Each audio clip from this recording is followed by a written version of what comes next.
इस तरीके के स्लीव डिज़ाइन बनाने के लिए और जो थंबनेल में आप देखे हैं लटकन डिज़ाइन, वो भी इस वीडियो में बताऊंगी, तो वीडियो के एंड तक बने रहिएगा, तभी आपको समझ में आएगा। हर एक स्टेप आपको ध्यान से देखना होगा। इस तरीके से बाजू को पहले फोल्ड कर देना है, उसके बाद बीच सेंटर में एक मार्क लगा लेनी है बॉर्डर को छोड़कर। उसके बाद मैं एक फ़ोटो को कटिंग कर रही हूँ, मतलब पैटर्न जिस शेप में मुझे कट बनाना है। तो इस तरीके से 3 इंच पर मैंने मार्क कर लिया और साइड में 2.5 इंच पर मैंने निशान लगा ली। अब उसके बाद इस तरीके से गोलाई देते हुए इसको कट कर लेना है। तो आप कागज़ भी बना सकते हैं, नहीं तो फ़ोटो होगा तो उससे भी कट करके इस तरीके से शेप आप बना लेंगे। तो उसके बाद से थोड़ा सा और इसमें कटिंग करना होता है बीच से। इस तरीके से कटिंग कर लेने पे इसका शेप अच्छा हो जाता है, दिखने में सुंदर दिखता है। तो इस तरीके से आपको भी कट कर लेना है। उसके बाद यहाँ रखना है, उसके बाद यहाँ मार्क कर लेनी है, मतलब आपको अंदाज़ा मिल जाएगा कि कहाँ से कहाँ तक ये डिज़ाइन जाएगा ऊपर। उसके बाद जो छांट कपड़ा होता है उसमें से ये निकालना है। तो मैं इस तरीके से मार्क कर रही हूँ, आपको भी इसी तरीके से मार्क कर लेना है छांट कपड़े पे। और ये मार्क करने के बाद मतलब अगल बगल थोड़ा कपड़ा होना चाहिए। तो जैसे मैं कर रही हूँ इस तरीके से आपको भी कर लेना है। जिस तरीके से हम लोग गला बनाते हैं उसी तरीके से इसमें भी एक्स्ट्रा कपड़ा लगता है, तो इस तरीके से हमें कट कर लेना है। और कटिंग करने के बाद दोनों तरफ इस तरीके से मार्क करना है। आप देखते जाइए कैसे मैं कर रही हूँ। उसके बाद इस कपड़े पे फिर इसी तरीके से रखना है और मार्क कर लेना है, ताकि सिलाई करते समय हमें मतलब बहुत आसान तरीके से डिज़ाइन बन जाए, सेम साइज़ में निकल जाए। तो इस तरीके से दो कपड़े पे इस तरीके से मार्क करने के बाद किनारा से कपड़ा थोड़ा थोड़ा मोड़ते हुए इसे सिलाई लगा लेनी है। ध्यान रखना है जहाँ मार्क हुई है उसी पर सिलाई लगानी है, ताकि उल्टा में चला जाएगा। अब इस तरीके से सिल लेने के बाद हमें एक कपड़े को ऐसे फोल्ड करके 2 बार फोल्ड करना है। और इस शेप में मतलब एक डिज़ाइन में 3 पीस लग रहा है, तो 2 में लगाना है, तो मुझे 6 पीस इस तरीके से बनाना पड़ा। उसके बाद सेम कलर की डोरी मैं यूज कर रही हूँ। अगर आप डिफरेंट कलर लगाना चाहते हैं तो भी लगा सकते हैं। तो यहाँ पिन से सेट कर देने के बाद ये खिसकेगा नहीं इधर उधर, तो इस तरीके से आपको भी सेट कर लेना है पहले, नहीं तो इधर उधर खसक भी जाता है वी सेंटर से। तो पिन अप से सेट करने पे मतलब आसानी होता है सीने में।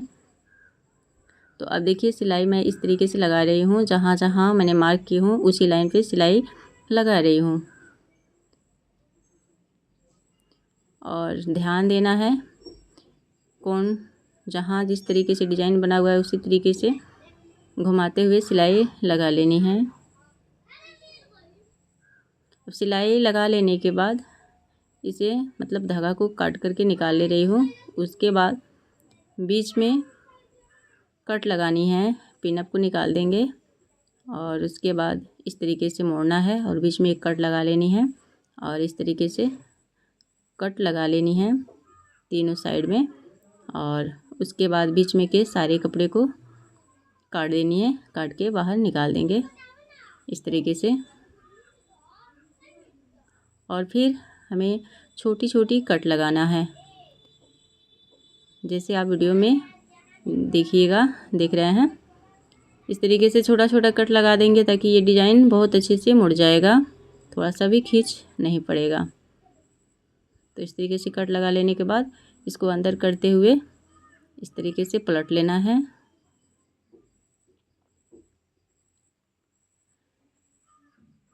इस तरीके से मतलब प्रेस उंगली से कर देना है, हल्का हल्का दबाते हुए।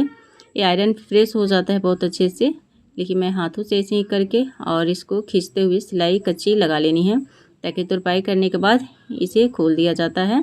तो मैं कच्ची धागे की सिलाई लगा रही हूँ। और इस तरीके से मतलब खींचते हुए सिलाई लगाने पे भी बहुत अच्छी सी फिनिशिंग हो जाती है। अगर आप आयरन करना चाहते हैं तो आयरन भी कर सकते हैं। तो मैं ऐसे ही इसका सिलाई लगा ले रही हूँ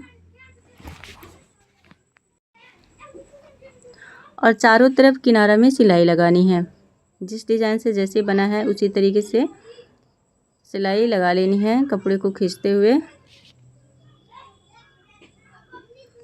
यहाँ पे लाइट कट गई थी तो इसीलिए मतलब उतना लाइट नहीं सिलाई की जगह पे दिख रहा है।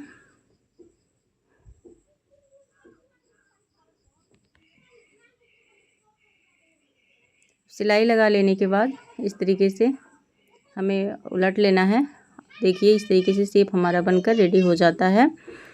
अब उसके बाद जो मैंने कपड़े को डिज़ाइन बनाई थी उसी को इस तरीके से सेट करेंगे, थोड़ा थोड़ा छोड़कर 3 पीसेस को लगा लेनी है और पिन से सेट करके उसके बाद ऊपर से धागा चला लेनी है। तो इस तरीके से डिज़ाइन हमारा बनके रेडी हो जाता है और दूसरे बाजू के फिर उसी तरीके से बना लेनी है। तो ये डिज़ाइन मेरा एक कमी हो गया था तो इसलिए मैं फिर से बना रही हूँ और 2 पहले से बना कर रखी थी तो 3 फिर इसमें लगा के इस तरीके से अटैच कर रही हूँ।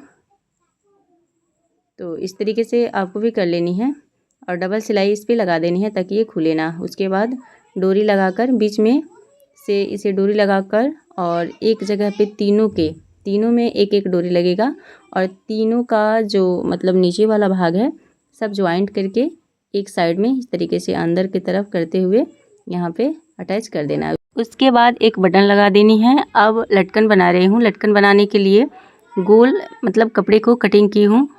आपको 3 साइज़ में कपड़े को कटिंग करना है, पहले छोट, उसके बाद उससे बड़ा, उसके बाद उससे बड़ा। अब 2 पीसेस को आपस में मिलाते हुए जोड़ लेनी है। ध्यान रखना है सीधी साइड का अंदर रहे और उल्टा बाहर, क्योंकि इसे उलटना है। तो अंदर की तरफ सीधी कपड़े को रखी है और उल्टे कपड़े की तरफ से मैं सिलाई लगा रही हूँ। तीनों साइज़ के कपड़े को किनारा से इसी तरीके से सिलाई लगा लेनी है। तो आप देख ही रहे हैं वीडियो में, इस तरीके से मैं लगा रही हूँ। तीनों कपड़ों को किनारा से सिलाई लगा के कंप्लीट कर लेनी है। बीच में पिन मैं इसलिए सेट कर रही हूँ ताकि इधर उधर ना खींच के मतलब सिलाई जल्दी हो जाए, इसलिए बीच में पिन लगा देने से ये फ़ायदा होता है कि इधर उधर नहीं खिसकता है। अब इसे अलग अलग कट कर ली। उसके बाद इस तरह से फोल्ड करके बीच से कट कर लेना है। सभी पीसेस को बीच में से कट कर लेना है और उसके बाद इस तरीके से उलट लेनी है। अब उलट के आप लाइन मतलब सिलाई लगा सकते हैं, नहीं तो ऐसे भी आप रख सकते हैं। तो मैं एक बताने के लिए इसे सिलाई लगा ली। अब इस तरीके से सारे पीसेस को उलट के कर लेनी है। उसके बाद डोरी डालेंगे और इस तरीके से फोल्ड करते हुए सिलाई लगा लेंगे। डबल सिलाई लगानी है ताकि खुले ना, और इसी तरीके से फिर दूसरा वाला साइज को यहाँ पे सिलाई लगानी है। तो आपको अगर मतलब डोरी अंदाज़ नहीं मिल रहा है, कभी कम ज़्यादा पड़ जा रहा है, तो इस तरीके से टेप इंची से आप मार्क कर लीजिएगा कि कहाँ से कहाँ आपको लगानी है ताकि एक बराबर हमारा लटकन बनकर तैयार हो। तो इस तरीके से मैं चेन लगा ली हूँ। उसके बाद इस तरीके से सिलाई लगा रही हूँ। डबल सिलाई लगानी है ताकि हमारी लटकन खुले ना, और इसी तरीके से मैं दूसरी वाली डोरी में भी लगा रही हूँ और इस तरीके से सिलाई मैंने कर ली। अब दोनों हमारा डोरी बनके कंप्लीट साथ ही हो रही है। तो आप देख सकते हैं इस तरीके से मेरा एक डोरी बनकर तैयार हो गया लटकन, और दूसरा इसी तरीके से मैंने बना ली हूँ। तो आप देख सकते हैं फाइनल लुक इस तरीके से लटकन की आई है। तो आप कमेंट करके बताइएगा कि ये लटकन डिज़ाइन आपको कैसे लगा। आई होप कि वीडियो पसंद आई होगी। वीडियो को अभी तक लाइक नहीं किए हैं तो प्लीज़ लाइक सब्सक्राइब कर दिया करिए। Thanks for watching.